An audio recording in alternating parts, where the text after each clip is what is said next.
What's up la team? Aujourd'hui, on se retrouve finalement pour la dernière partie de Oroz del Salado, le plus haut volcan au monde que j'ai grimpé en janvier dernier.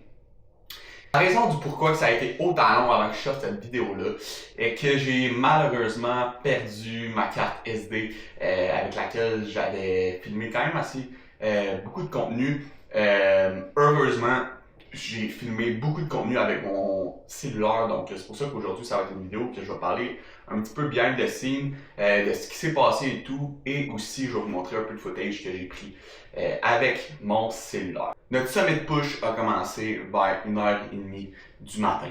Le cadran a sonné à minuit. On est parti du camp de base qui était à 4400 mètres où on a mangé un petit peu.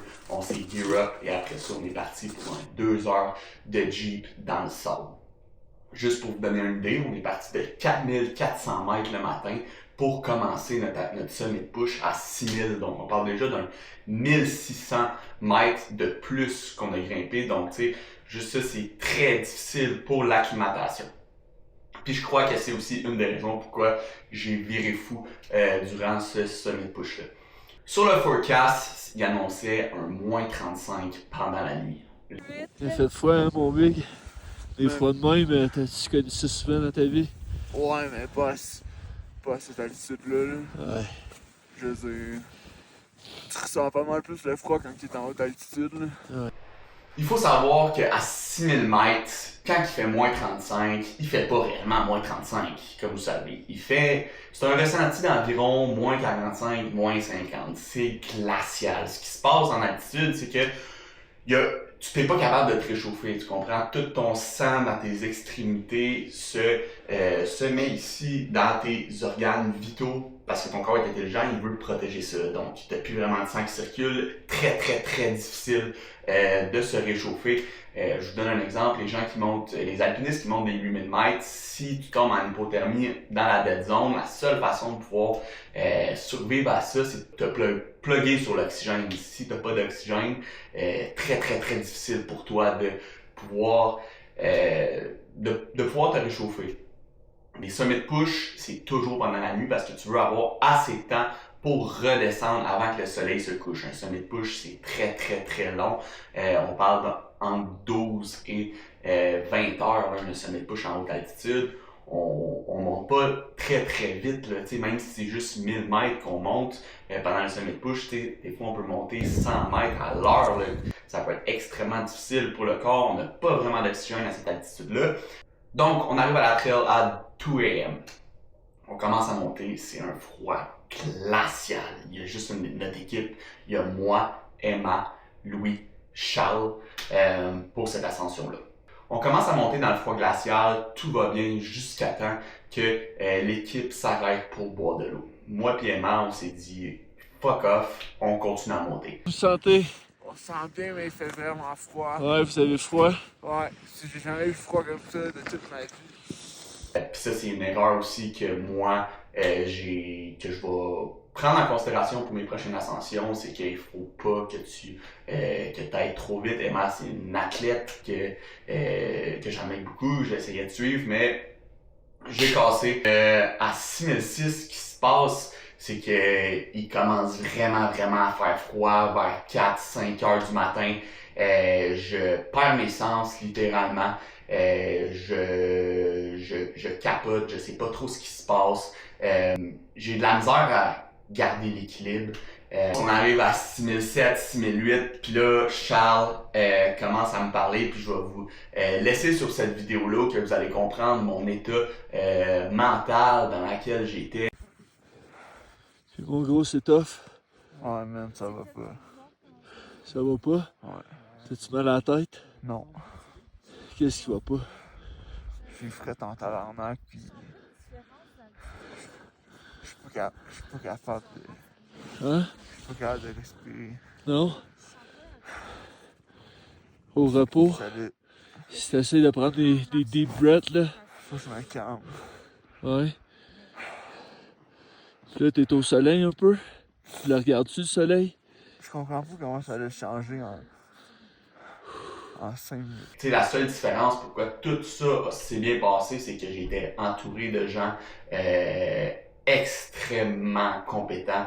On parle de Louis et de Charles, deux alpinistes très renommés. Ils avaient monté l'Everest juste avant. Puis juste vous donner un exemple à quel point il faisait froid. Ces gens-là, ils ont monté des 8000, ils ont monté les plus hautes montagnes du monde. Puis ils disaient qu'ils n'avaient jamais senti un froid autant glacial que sur notre sommet de push de Oroz del Salado. Le gars, ce qu'il a fait, c'est qu'il a pris mon sac, je me suis levé, j'ai locked in, puis c'était un pas devant l'autre. Je remercie Emma qui m'aidait à me pousser littéralement dans les fesses pour que je continue à monter. Mais guys, la haute altitude, faut pas niaiser avec ça. Puis en y repensant, peut-être que j'aurais dû redescendre sur ce sommet de push-là. J'aurais pu littéralement y laisser ma peau. Donc on continue à monter. Puis vers 6007, 6008, le soleil commence à se lever.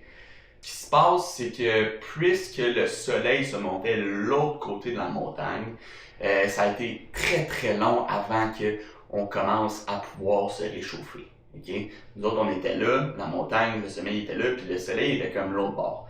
Donc on arrive au cratère, puis là, je suis complètement explosé, puis c'est là que la partie technique s'en vient. Donc là, c'est l'heure de mettre le harnais, les mousquetons. Mais je suis incapable de pouvoir avoir une discussion avec quelqu'un, je suis juste plus là comme si je suis complètement sous. Donc ce qui se passe, c'est que là, Charles vient me voir, puis ce move-là a changé toute l'ascension, parce que moi dans ma tête je descendais, puis mon expédition était finie. Il me dit là, c'est l'heure de focus, si t'es pas capable de wake up dans les 5 prochaines minutes, on te redescend, t'es dans une situation extrême en ce moment. Ce qui se passe, c'est qu'à ce moment-là, il va venir me donner de l'eau chaude pour me réchauffer. Il va venir m'équiper, fait qu'il va me donner des manteaux. Plus chaud, c'est pas mon manteau que j'avais sur les vidéos que vous allez voir prochainement. L'heure aussi que j'ai